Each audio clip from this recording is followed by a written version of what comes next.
जय श्री राधे। पूज्य श्री सद्गुरुदेव भगवान के चरणों में प्रणाम। पूज्य श्री सेठ जयदयाल गोयनका जी कहते हैं, मनुष्य जीवन के समय को अमूल्य और क्षणिक समझकर उत्तम से उत्तम काम में व्यतीत करना चाहिए। एक क्षण भी व्यर्थ नहीं बिताना चाहिए। यदि किसी कारणवश कभी कोई क्षण भगवत चिंतन के बिना बीत जाए तो उसके लिए पुत्र शोक से भी बढ़कर घोर पश्चाताप करना चाहिए, जिससे फिर कभी ऐसी भूल न हो। जिसका समय व्यर्थ व्यय होता है उसने समय का मूल्य समझा ही नहीं।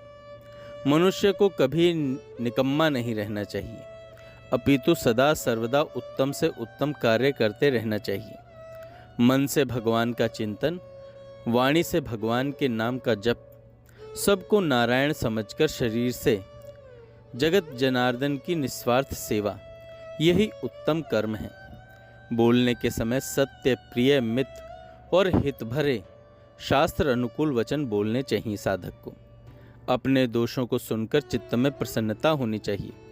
यदि कोई हमारा दोष सिद्ध करे तो उसके लिए जहाँ तक हो सफाई नहीं देनी चाहिए, क्योंकि सफाई देने से दोषों की जड़ जमती है तथा दोष बतलाने वाले के चित्त में भविष्य के लिए रुकावट होती है।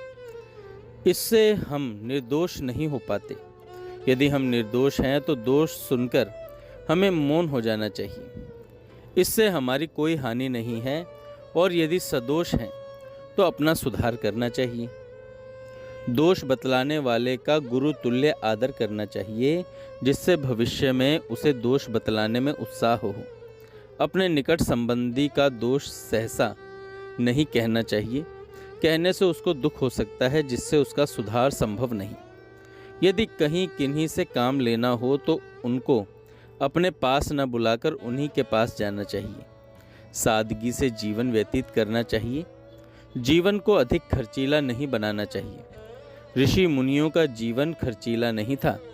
अधिक खर्चीला जीवन मनुष्य को रुपयों और दूसरे पुरुषों का दास बना देता है, जिसके कारण अनेक पाप करने पड़ते हैं और दर दर भटकना पड़ता है। शरीर निर्वाह के लिए भी अनासक्त भाव से ही पदार्थों का उपयोग करना चाहिए। भोजन के समय स्वाद की ओर ध्यान नहीं देना चाहिए, क्योंकि वह पतन का हेतु है। स्वास्थ्य की ओर लक्ष्य रखना भी वैराग्य में कमी है।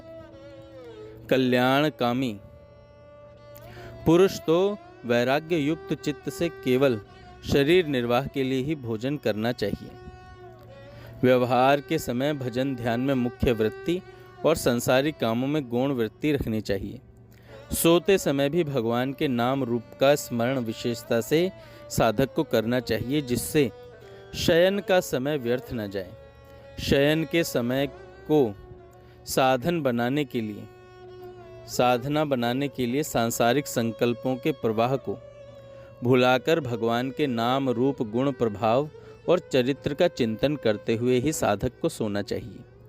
अपने ऊपर भगवान की अहेतु की दया और प्रेम समझकर हर समय प्रसन्न रहना चाहिए। साधक को एकांत में मन को सदा यही समझाना चाहिए कि परमात्मा के सिवा किसी का चिंतन न करो, क्योंकि व्यर्थ चिंतन से बहुत हानि है। भगवान के समान अपना कोई भी हितैषी नहीं है।